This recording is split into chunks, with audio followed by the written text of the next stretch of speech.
নলকূপের জন্য খোঁড়া গর্তে পড়ে মারা গেল শিশু সাজিদ, এই মৃত্যুর দায় কার উপর? আমাদের দেশে এই ধরনের মৃত্যুর দায় সাধারণত কাউকে কখনো নিতে দেখা যায় না। এর কারণ কি এবং প্রতিকারের উপায় কি? প্রিয় ভাই আমার, আমরা সবাই কম বেশি জানি যে অত্যন্ত মর্মান্তিক একটি ঘটনা গতকাল ঘটেছে, যে প্রায় 32 না 33 ঘন্টা যেন বেশ গভীর একটা গর্তের মধ্যে পড়ে একটা শিশু, ছোট বাচ্চা মানুষ, সে তিলে তিলে মারা গেছে এবং দমকল বাহিনীর লোকেরা, আমাদের ফায়ার সার্ভিসের লোকেরা তাকে উদ্ধার করেছেন এবং পরে ডাক্তার তাকে মৃত ঘোষণা করেছে। এই ঘটনাগুলো বাংলাদেশে কিন্তু অহরহ ঘটে। বেশ কিছুদিন আগে একজন হিন্দু ধর্মাবলম্বী কেউ একজন, সম্ভবত তিনি যাচ্ছেন কারোর বাসার ছাদ থেকে বা উপর থেকে টপ পড়ে তার মাথার উপরে তিনি জায়গা মারা গেছেন। এই যে মৃত্যুগুলো হয়, যার যায় সে বুঝে। এই যে বাচ্চাটা গেল, তার বাবা মার কাছে কেমন লাগছে, তারা কতটা কষ্টের মধ্যে 32 ঘন্টা পার করেছেন। বাচ্চা সম্ভবত 120 ফুট বা আরো গভীর কোন গর্ত, এই গর্তের মধ্যে পড়ে আছে এবং তিলে তিলে মারা যাচ্ছে। এই যে নির্মমতা, এটা কোনো সভ্য সমাজে গ্রহণযোগ্য হতে পারে না। ইসলাম বলে, প্রচলিত আইন বা মানুষের কমন সেন্সও বলে, মানুষের এই ধরনের মৃত্যুর দায় কাউকে না কাউকে নিতে হয়। এই গর্ত যিনি করেছেন দায় তাকে নিতে হবে। সে কে সেটা বড় কথা না। যে গর্ত করেছেন, আপনি গর্ত করেছেন নলকূপ খনন করার জন্য, খুব ভালো কথা। এই গর্ত খনন করার পর পানি উঠে নেই, আপনি আরেক জায়গায় করেছেন, তাহলে এখানে যে এত বড় গর্ত করেছেন, এই গর্তে একটা মানুষ তো পড়তে পারে, দুর্ঘটনা হতে পারে, তাহলে গর্ত পূরণ করা তো আপনার দায়িত্ব। আপনি যে পূরণ করলেন না, তাহলে সেক্ষেত্রে এক্ষেত্রে যে দুর্ঘটনা ঘটতে পারে সেটা দায় কার? তার। গর্তটা আপনি খুঁড়েছেন। এবং শরীয়তের দৃষ্টিতে কতলের কয়েকটা প্রকার আছে। কতলে আমাদ, শিবে আমাদ, কতলে খতা, ইচ্ছাকৃত হত্যা, ভুল ক্রমে হত্যা, ইচ্ছাকৃত হত্যার সদৃশ হত্যা, প্রত্যেকটা বিধান ইসলামী শরীয়তে দণ্ডবিধিতে আছে পরিষ্কার ভাবে। এই ধরনের হত্যা অবশ্যই হত্যার মধ্যে, এই ধরনের মৃত্যু মৃত্যু না, এটা হত্যার মধ্যে পড়বে। যে গর্ত খুঁড়েছে এটা ইচ্ছাকৃত ধারালো কোনো অস্ত্র দিয়ে হত্যা করা না, কিন্তু এটাও এক প্রকারের হত্যা এবং এর জন্য তাকে রক্তমূল্য পরিশোধ করতে বাধ্য করা হবে ইসলামী শরিয়ার আলোকে, ইসলামী বিচার ব্যবস্থা থাকলে। আমাদের দেশে প্রায় সময় এই জিনিসগুলো ঘটে এবং কিছুদিন আলোচনা হয়, আমরা হাউতাশ করে, এরপর শেষ হয়ে যায়। কাউকে দায় নিতে বাধ্য করা হয় না। যিনি গর্ত করেছেন তিনি যদি গর্ত পূরণ করে থাকেন, তাহলে যথাযথ পূরণ করেন নাই, এ দায় তার। আর দেশে আইন শৃঙ্খলা, নিয়ম নীতি এগুলো ডেভেলপ না হওয়ার কারণে আজকে দুর্নীতি বা অনিয়ম, এটা এক প্রকারের অনিয়ম। এই অনিয়মগুলো আপনি আমি সবাই আমরা করছি, এটা সিস্টেমে পরিণত হয়েছে। একটা মানুষ নলকূপ করবে, তার জন্য একটা সিস্টেম থাকবে। এখন মুশকিল হলো অনুমতি সিস্টেম রাখলে সেখানে ঘুষের সিস্টেম আবার চলে আসে।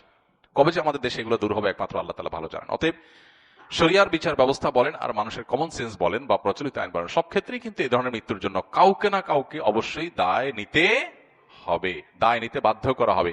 পৃথিবীর কোন সভ্য সমাজে এরকম একটা মানুষ মরে যাবে আর কেউ দায় নিবেন, এটা হতে পারে না। অনেক সময় দেখা যায় আমাদের বিভিন্ন সরকারি বেসরকারি বিভিন্ন প্রতিষ্ঠান গর্ত করে রেখে দেয়। আপনি গর্ত করেছেন, গর্তের মুখে কিছু দেন, বেড়া দেন, সাইনবোর্ড লেখেন, সাইন দেন, সিগন্যাল দেন, আপনি কোনো কিছু করছেন না, তাহলে এখানে যেই বিপদ হবে সেই বিপদের দায় আপনাকে নিতে হবে। এবং এই দায় নিতে বাধ্য করার কালচার প্রতিষ্ঠিত না হলে এগুলো থামবে না। আজকে বাচ্চা মারা গেছে, কালকে আপনারটা মারা যাবে, পরশু হয়তো আপনি এটা মুখোমুখি হবেন। আমরা দোয়া করি এই বাচ্চার শোক সন্তপ্ত পরিবারকে, তার বাবা মাকে আল্লাহ তাআলা সান্ত্বনা নসিব করুন। তারা যে সন্তান হারিয়েছেন তার চাইতে ভালো উত্তম বিকল্প দিয়ে আল্লাহ তাআলা তাদের অন্তরটাকে অন্তত সান্ত্বনা এবং অন্তরটাকে জোড়াবার তৌফিক দান করুন। এবং সেই সাথে আমাদের দেশে যে অনাচার, এই যে সিস্টেমহীনতা, 50টি বছর পার হয়ে যাওয়ার পর একটা দেশে এই মিনিমাম সিস্টেমটা যারা ডেভেলপ করতে পারে নাই, তাদের লজ্জা হওয়া উচিত। তাদের লজ্জা হওয়া উচিত। টাকা নাই, পয়সা নাই, অন্যান্য দেশের মতো সোনা স্বর্ণের খনি নাই, তেলের খনি নাই, বুঝলাম, কিন্তু সিস্টেমটা ডেভেলপ করার জন্য তো স্বর্ণের খনির প্রয়োজন হয় না। এতটুকু প্রয়োজন পর্যন্ত আমাদের দেশে পূরণ হয় নাই। এখনো আফ্রিকার অনেক অনুন্নত দেশের মতো চলছে আমাদের দেশ, অথচ উন্নতির ফুলঝুড়ি আমাদের নেতাদের মুখে অনবরত ফুটতে থাকে। এটা কখনো গ্রহণযোগ্য হতে পারে না। আমরা দোয়া করি আল্লাহ তাআলা আমাদেরকে সিস্টেম থেকে বেরিয়ে আসার তৌফিক দান করুন।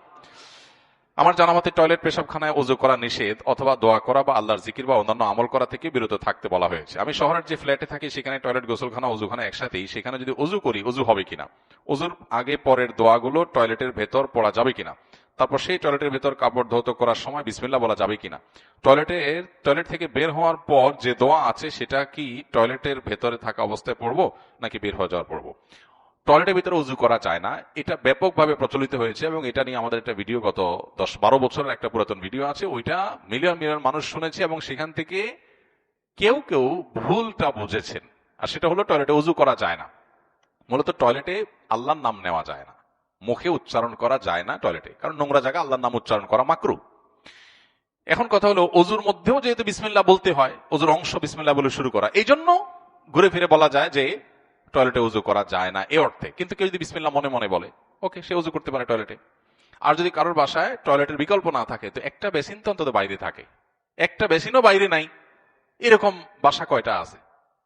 একটা বেসিন একটা টেপও কি নাই? তাহলে আপনি বাইরে যে বেসিন আছে ওটাতে বিসমিল্লাহ বলে ওযু শুরু করেন, কুলি করেন, হাত ধোন, মুখ ধোন, পাওটা আপনি টয়লেটে যায় দেন, শেষ। তাহলে বিসমিল্লাহ বলাটা বাইরে করলেন, বাকি অংশটা ওখানে করলেন পাশাপাশি, এভাবে ওযু করে ফেলতে পারে। আর যদি বাইরে কোনো ব্যবস্থা না থাকে, টয়লেটে ওযু করলে ওযু হয়ে যাবে, বিসমিল্লাহটা মনে মনে বলবেন, বাস এতটুকু। আর টয়লেট থেকে বের হওয়ার দোয়া অবশ্যই বের হওয়ার পরে পড়বেন, ভিতরে না। ভিতরে পড়লে তো আল্লাহর নাম নেওয়া হয়ে যাবে, এই জন্য বের হয়ে তারপর টয়লেটে থেকে পড়বেন।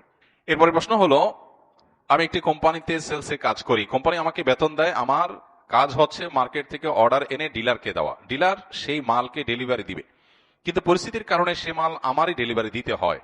আমার জানার বিষয় হলো, ডিলারের লস না করে ডিলারের কাছ থেকে যে রেটে মাল নেব, তার চেয়ে কিছু বেশি রেটে মালগুলো মার্কেটে বিক্রি করে অতিরিক্ত টাকা আমি ডেলিভারির খরচ বাবদ নিলে সেটা আমার জন্য জায়েজ হবে কিনা? উত্তর হলো না, সেটা আপনার জন্য জায়েজ হবে না। কারণ এক্ষেত্রে আপনি ক্রেতার ক্ষতি করলেন। ক্রেতা এই মালটা 10 টাকায় পাইতো, ডিলারের দায়িত্ব ছিল পৌঁছায় দেওয়া, ডিলার না দেওয়ার কারণে আপনি পৌঁছাচ্ছেন, এখন আপনি পৌঁছাতে গিয়ে এটা 12 টাকা নিচ্ছেন, তাহলে ওই লোকটা 2 টাকা বেশি দিতে হচ্ছে। তার তো কোনো অপরাধ নাই, অপরাধ করেছে ডিলার। তো ডিলারের অপরাধের দায় আপনি তার উপরে চাপাচ্ছেন, এটা অন্যায় হবে। যদি মনে হয় যে না, ডিলার আমার প্রতি জুলুম করতেছে, এই যে ডেলিভারি যেদিকে আমার কষ্ট হচ্ছে, তো আপনি জুলুম স্বীকার করে চাকরি করতে পারেন, আর না হলে অন্য চাকরিতে যেতে পারেন, অথবা ডিলারের বিরুদ্ধে ব্যবস্থা নিতে পারেন। কিন্তু একজনের দায় আরেকজনের উপরে চাপাতে পারেন না। কোরআনে কারিমে 5 জায়গায় আল্লাহ বলেছেন লা তাজিরু ওয়াজিরাতুন উযরা উখরা, 5 জায়গা একই আয়াত আল্লাহ বলেছেন লা তাজিরু ওয়াজিরাতুন উযরা উখরা, একজনের পাপের বোঝা আরেকজনের উপরে চাপানো যাবে না, বা চাপান না আল্লাহ তাআলা। আমি ফজর ও মাগরিবের সালাতের পর 3 বার সূরা ইখলাস, 3 বার সূরা ফালাক, 3 বার সূরা নাস পড়ি, অর্থাৎ 3 গুণ 3 = 9 বার। আমার কন্যাকে ফু দেই এবং স্ত্রীকে ফু দেই, তারপর আমার হাতে ফু দিয়ে শরীর মোচন করি। মহোদয়ের নিকট আমার প্রশ্ন হলো, এটা কি হবে 3 জনের জন্য 9 বার নাকি 27 বার পড়তে হবে? হ্যাঁ, খুব দরকারি প্রশ্ন ভাই। অনেকে এই শর্টকাট পদ্ধতিটা করেন। আর রাতে শোয়ার আগে 3 কুল পড়ে শরীর দম করে ফু দিয়ে শোয়া সুন্নাত। আমাদের আধ্যাত্মিক এবং স্পিরিচুয়ালি নিরাপত্তার জন্য এটা খুব জরুরি। মানুষ যখন ঘুমায়, শয়তানের প্রভাব মানুষের মধ্যে পড়ে এবং অনেক সেহের মানুষের ভেতরে প্রবেশ করে শয়তানের মাধ্যমে ঘুমের, এবং ঘুমের স্বপ্নে অনেক কিছু মানুষ খায় যার মাধ্যমে সেহের মানুষকে করানো হয়। এরকম আরো অনেক ধরনের অনাচার এই সমস্ত ক্ষেত্রে হতে পারে। এছাড়াও আরো বিভিন্ন ধরনের ক্ষতি থেকে বাঁচার জন্য নবী সাল্লাল্লাহু আলাইহি ওয়াসাল্লামের যে আমলগুলো আছে, এর ভিতরে একটা হলো শোয়ার আগে বিছানায় গেছেন, 3 বার সূরা ইখলাস পড়েন, 3 বার সূরা ফালাক পড়েন, 3 বার সূরা নাস পড়েন, পড়ে হাতে ফু দিয়ে পুরো শরীরে সেটা মোছেন, যেখানে যেখানে সম্ভব মোছেন। এটা হলো সুন্নাত।